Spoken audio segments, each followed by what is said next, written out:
منصور دوانقی نے رات کا وقت تھا، امام جعفر صادق کے گھر کو آگ لگوا دی.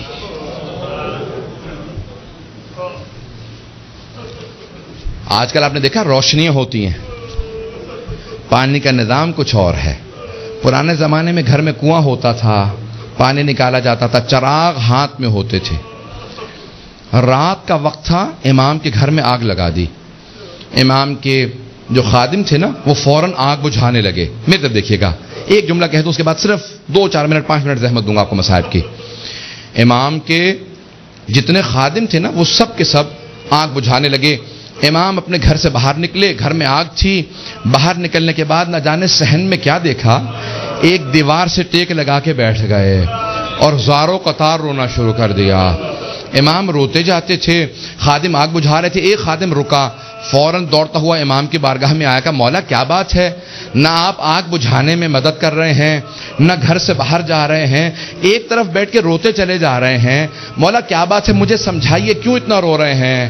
کہا کہ مجھے شام غریبہ یاد آ گئی، مجھے شام غریبہ یاد آ گئی. کہا مولا اس وقت شام غریبہ کیوں یاد آئی ہے. مولا نے اپنے خادم کو مخاطب کر کے کہا تو دیکھ رہا ہے میری بیٹیاں سر پہ برقعے سنبھالے، کبھی صحن میں اس طرف سے ادھر جاتی ہیں، کبھی ادھر سے ادھر جاتی ہیں، کتنی پریشان ہیں. جب میں نے اپنی بیٹیوں کو صحن میں دوڑتے دیکھا مجھے میری پھپھیاں یاد آ گئیں. کہا مولا کیوں. کہا نہ میرے جد حسین سر پہ موجود تھے، نہ میرے چچا عباس موجود تھے، نہ علی اکبر سنبھالنے کے لیے تھے، نہ قاسم، اور سید سجاد میرے دادا بیمار پڑے تھے. جب خیموں میں آگ لگی ہر بی بی تڑپنے لگی، کبھی اس خیمے سے اس خیمے میں، کبھی اس خیمے سے اس خیمے میں. کہ جب ایک مرتبہ سارے خیمے جل گئے، امام سجاد کے خیمے میں مولانا پیش کر چکے، میں شام غریبہ نہیں پڑھوں گا. کہ مجھے شام غریبہ یاد آ گئی. عزیزان گرامی میں صرف 2 روایات پیش کرنا چاہ رہا تھا. پہلے مولا نے کہا مجھے شام غریبہ یاد آ گئی. دوسرے جب ایک مرتبہ عاشور کا دن تھا، امام کے گھر کے اندر عجیب و غریب عالم ہے، امام بیٹھ کے رو رہے ہیں. اتنے میں کچھ شیعہ آئے. کہا مولا کیا بات ہے اتنے محزون ہیں. کہا حکومت اعلان نہیں کرتی آج عاشورہ ہے، میرے جد حسین کی مجلس کا دن ہے. وہ جو شیعہ آئے تھے ان میں سے ایک نے کہا کہ مولا آپ کو مجلس کریں گے. امام نے کہا ہاں. کہا تمہارے بابا مرثیہ کہہ دیا کرتے تھے، اشعار کہتے تھے، تم بھی شعر کہتے ہو. کہا ہاں مولا. کہا میرے جد حسین کی شان میں کوئی شعر کہا ہے. کہا جی مولا. کہا ذرا کچھ مصائب کے اشعار سنا دو. آپ بھی دوڑے پڑتے ہیں نا. امام نے کہا ہاں ذرا کوئی مصائب کا بند سنا دے. کھڑا ہوا پڑھنا چاہتا تھا. امام نے کہا رک جا ابھی نہ پڑھنا. ایک مرتبہ ایک امام نے خادم سے کہا ذرا یہاں پردہ کھینچ دے. پردہ کھینچا گیا. امام نے خادمہ کو آواز دی ذرا میری ماں سے کہنا مجلس میں آ جائے. امام کی والدہ کا نام جانتے ہیں نا سب، حضرت ام فروا. سب جانتے تھے امام کی والدہ حضرت ام فروا ہے. امام نے خادمہ کو آواز میری ماں سے کہہ دے میرے جد کی مجلس ہو رہی ہے، مجلس میں آ جائیں. میری بیٹیوں کو آواز دے دو، میری بہنوں کو بلا دو. سب پردے کے پیچھے آ کے بیٹھ گئے. امام نے کہا اب مصائب شروع کر دے. اس نے مصائب پڑھنا شروع کیا. جب مصائب پڑھ رہا تھا، روایت کے الفاظ میں نے خود پڑھی ہے، مستند روایت ہے، بڑے بڑے علماء فقہا سے سنی ہے. مصائب پڑھتے پڑھتے ایک مرتبہ اس نے آواز سنی کہ امام کی والدہ کے بین کی آواز آ رہی ہے. حضرت ام فروا بین کرنے لگی، ہائے میرا جد مارا گیا، ہائے حسین مارا گیا. بین کرنے لگی. اب امام صادق سے برداشت نہیں ہو رہا تھا، آنسو بہ رہے تھے، ریش تر تھی. امام نے امامہ اتار رکھا تھا، تڑپ رہے تھے.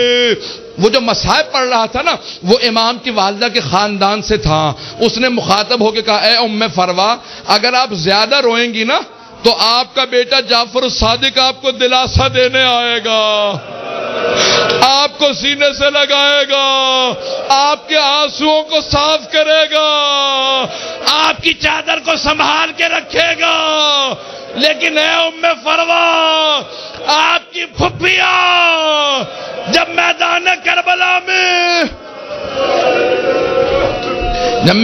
کربلا میں رو رہی تھی، کبھی شمر تازیانہ مارتا تھا، کبھی خولی تازیانے مارتا تھا. بس بھائی اجر و کمال اللہ میں تمام کر دیتا. ایک مرتبہ روایت کے الفاظ یہ ہیں سارے مدینے والے امام صادق کے دروازے پہ جمع ہو گئے. نہ جانے کیا ہو گیا, اس بلند آواز سے سب رو رہے ہیں. سب دروازے پہ آ گئے. امام نے دروازے کی طرف اشارہ کیا. امام نے کہا الباب الباب, دروازہ بند کر دو, دروازہ بند کر دو. پوچھا مولا کیا بات ہے؟ کہا میرا چھوٹا سا بیٹا بے ہوش ہو گیا. کسی نے پوچھا یہ کون سا بیٹا؟ کہا موسیٰ کاظم. امام موسیٰ کاظم میں برداشت نہیں کرتے تھے میری پھپھیوں کے مصائب اس طرح سے بیان کیے جائیں. رونے کے اوپر پابندی تھی. اجرکم اللہ. بس بھائی میں نے تمام کر دیا. ایک روایت کے چند جملے پیش کروں گا. آج کس کو پرسہ دیں گے؟ آپ نے امام صادق کی مجلس رکھی ہے نا, دو اماموں کو پرسہ دیں گے. ایک 12ویں امام علیہ السلام کو پرسہ دیں گے, اور ایک اس امام کو پرسہ دیں گے جس کا جنازہ پل بغداد پہ پڑا رہا. امام زمانہ کہتے ہیں میرا سلام و میرے جد موسیٰ کاظم پہ کہ جس کا جنازہ اٹھانے کے لیے 4 مزدوروں کو پیسے دیے گئے. 4 مزدوروں نے پیسے لیے, جنازہ اٹھایا. کہا 5واں ان کے سامنے چلتا جاتا تھا اور نعرہ لگاتا جاتا تھا ماتا امام الرفضہ, رافضیوں کا امام مر گیا. کہا جب پل بغداد میں دھوپ میں لاشا پڑا تھا امام رضا پہنچے. کہا ہٹ جاؤ میرے غریب بابا کے لاشے پہ, میں مدینے سے آیا ہوں. آج ذرا مل کے کہیں گے اے مولا آپ کو پرسہ دینے آئے. کس کا؟ صادق آل محمد آپ کے بابا کا. پیش کروں آخری جملے سن لیجئے. بس بھئی منصور دوانقی ملعون نے امام کو زہر بھجوایا. کیسے دلوایا؟ جب ایک مرتبہ سادات حسنی کو گرفتار کرنے لگے, 60 سے زیادہ ایک مرتبہ سادات کو گرفتار کیا. امام کے کان میں آواز پڑی. محلہ بنی ہاشم اکٹھے تھا نا, سارے بنی ہاشم اکٹھے رہتے تھے. امام کے کانوں میں آواز گئی. کہا ارے ان سادات حسنی پہ اتنے پہلے ظلم ہو چکے ہیں, دوبارہ انہیں قید کیوں کیا جا رہا ہے؟ امام اپنے گھر سے باہر نکلے. سر پہ امامہ نہیں تھا, پاؤں میں نالین نہیں تھے. بڑی تیزی سے آگے بڑھتے ہوئے امام نے روکنا شروع کیا. کہا رک جاؤ. سب کے ہاتھوں میں زنجیریں تھی, پاؤں میں بیڑیاں. بنی عباس کی فوج تھی, سب کو دستگیر کر کے گرفتار کر کے لے جا رہی تھی. امام نے کہا رک جاؤ, امام حسن مجتبیٰ کی نسل پہ بڑے ظلم ہوئے ہیں. ایک مرتبہ کسی ملعون نے ایک تازیانہ اٹھایا. تازیانہ اٹھانا تھا, امام کی پشت پہ تازیانہ مارا. امام کا کرتا چاک کیا اور دوبارہ 2-3 تازیانے مارے. امام زمین پہ آئے. اس وقت امام بزرگ تھے. بس میں اس سے زیادہ نہیں پڑھ سکتا. امام نے پلٹ کے ایک مرتبہ ایک جملہ کہا کہ ہم نہیں چاہتے ہمارے جد کے حرم میں خون بہایا جائے, اس لیے ہم اپنے شیعوں کو جنگ کی اجازت نہیں دیتے. تم اس بات کا ناجائز فائدہ اٹھاتے ہو. ایک مرتبہ کسی نے کسی تازیانے کے اندر زہر ملایا. بس امام کا جو زخم تھا اسی زخم کے اوپر تازیانہ لگا. امام نے آواز دی مجھے میرے گھر واپس لے جاؤ. ایک مرتبہ سارے بیٹوں نے اٹھایا, امام کو گھر لے گئے. اب میرے طرف دیکھیے گا, میں آخری جملہ پیش کر رہا ہوں. میں نے مصائب تمام کر دیا. مولا آپ کے بیٹے آپ کو اٹھا کے گھر لے آئے. ایک بیٹا بار بار رخسار پہ رخسار کو رکھتا تھا, بار بار کہتا تھا میرے بابا کو پانی پلا دو ذرا, مولا کربلا میں آ کے دیکھے. ایک 72 کے لاشیں اٹھا کے لانے والا بھوکا پیاسا ذوالجناح کی پشت سے زمین پہ آ رہا ہے. الا لعنت اللہ علی القوم الظالمین وسيعلم الذين ظلموا اي منقلب ينقلبون. بس بھی وقت نہیں تھا کہ میں تفصیل سے پیش کرتا. ہاتھوں کو بلند کریں گے, 2 جملے دعا کے پیش کروں گا. پروردگارا, واسطہ امام جعفر الصادق کے اس تابوت کا بڑی تعظیم سے اٹھایا گیا. ہزاروں کا مجمع تھا, سب کاندھا دینا چاہتے تھے. ہاتھوں پہ تابوت چل رہا تھا کہ ایک مرتبہ جنت البقیع تک پہنچا. امام موسیٰ کاظم علیہ السلام نے بڑی تعظیم سے شان و شوکت سے کہا ہٹ جاؤ, میرے دادا کے پہلو میں میرے بابا کی قبر کو تیار کرنا.